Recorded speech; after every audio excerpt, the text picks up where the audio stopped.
जय जय सीताराम जी।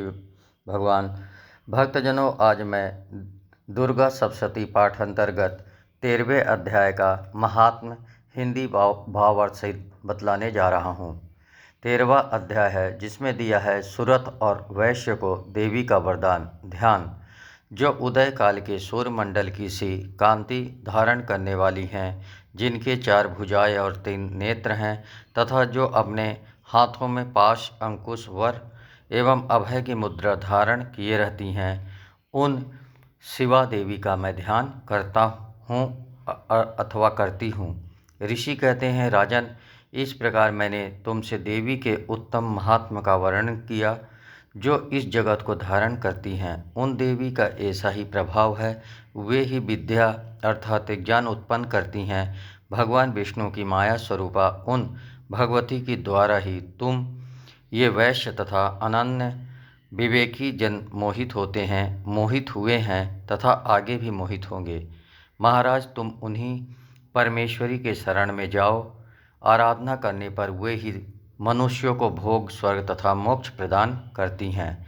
मार्कंडेय जी कहते हैं कि क्रष्टुकी जी मेधा मुनि के ये वचन सुनकर राजा सुरथ ने उत्तम व्रत का पालन करने वाले उन महाभाग महर्षि को प्रणाम किया। वह अत्यंत ममता और राज्यापहरण से बहुत खिन्न हो चुके थे। महामुनि इसलिए विरक्त होकर वे राजा तथा वैश्य तत्काल तपस्या को चले गए और वे जगदम्बा के दर्शन के लिए नदी के तट पर रहकर तपस्या करने लगे। वे वैश्य उत्तम देवी सूक्त का जाप करते हुए तपस्या में प्रवृत्त हुए। वे दोनों नदी के तट पर देवी की मिट्टी की मूर्ति बनाकर पुष्प, धूप और हवन आदि के द्वारा उनकी आराधना करने लगे। उन्होंने पहले तो आहार को धीरे धीरे कम किया, फिर बिल्कुल निराहार रहकर देवी में ही मन लगाए एकाग्रता पूर्वक उनका चिंतन आरंभ किया। वे दोनों अपने शरीर के रक्त से प्रोक्षित बलि देते हुए लगातार 3 वर्ष तक संयम पूर्वक आराधना करते रहे। इस पर प्रसन्न होकर जगत को धारण करने वाली चंडिका देवी ने प्रत्यक्ष दर्शन देकर कहा। देवी बोली, राजन तथा अपने कुल को आनंदित करने वाले वैश्य, तुम लोग जिस वस्तु की अभिलाषा रखते हो वह मुझसे मांगो, मैं संतुष्ट हूँ, अतः तुम्हें वह सब कुछ दूंगी।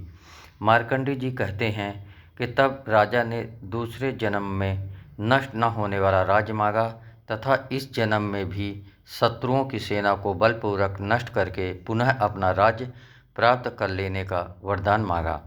वैश्य का चित्त संसार की ओर से खिन्न एवं विरक्त हो चुका था और वे बड़े बुद्धिमान थे, अतः उस समय उन्होंने तो ममता और अहंता रूप आसक्ति का नाश करने वाला ज्ञान मांगा।